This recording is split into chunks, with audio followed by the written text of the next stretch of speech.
Shalom, shalom, shalom.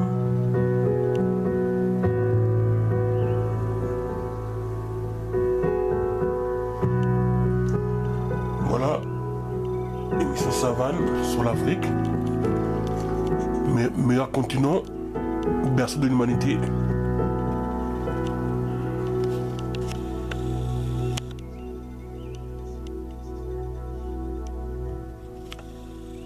Voilà.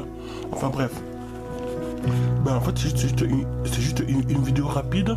C'était simplement pour éclaircir un point en fait. Parce qu'en fait, nous tous, moi y compris aussi il y a un moment, en fait, on fait souvent l'amalgame, on confond souvent le rôle d'un vrai prophète. Parce qu'aujourd'hui, on nous a tellement bassinés, bercés dans la fausse définition d'un prophète, comme quoi c'est une personne qui vient nous annoncer des choses de notre vie, comme le spiritisme ou comme les voyants, alors qu'en fait, quand on regarde bien dans les Écritures, dans la Bible, les vrais prophètes annonçaient toujours au peuple des oracles de Dieu et des événements qui allaient arriver dans la vie du peuple, ou sur la terre, ou sur la nation. Mais aujourd'hui, on a affaire à un soulèvement beaucoup des prophètes aujourd'hui qui viennent dire aux gens oui, tu seras béni, tu vas te marier, tu vas voyager, tu vas prospérer, tu vas être promu, tu vas être élevé. Toujours élévation, promotion, mariage, visa et voyage. Vous voyez? Toujours les choses de la terre en fait.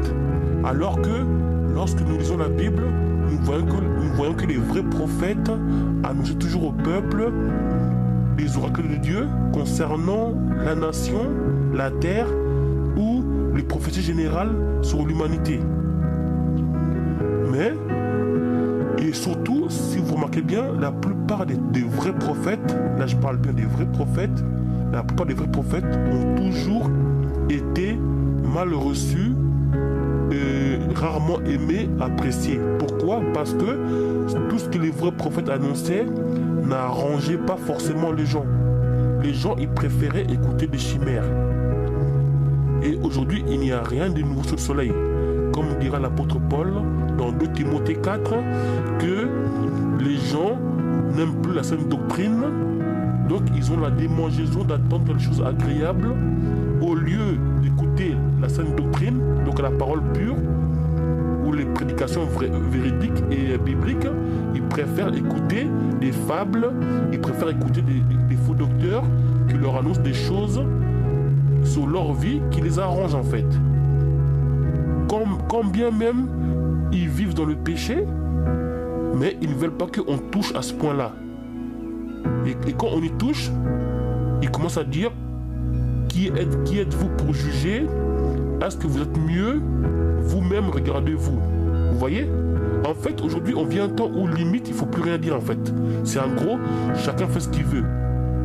Et quand on parle, voilà, c'est toujours taxé des talibans, d'extrémistes, des légalistes, des judaïsants. Mais bon, soit. C'est simplement une vidéo pour dire que les vrais prophètes de la Bible n'annoncent pas ce que les gens aiment, mais plutôt ce que les gens ont besoin pour revenir vers Dieu, leur créateur, l'éternel Dieu, et surtout pour se repentir quand il faut se repentir et s'éloigner du mal, des péchés, ainsi que des pratiques païennes et démoniaques. Sur ce, soyez bénis et surtout fortifiés. Encore une fois, les vrais prophètes annoncent ce que Dieu veut pour le peuple et non pas ce que le peuple veut pour lui-même. Shalom, salem, salam.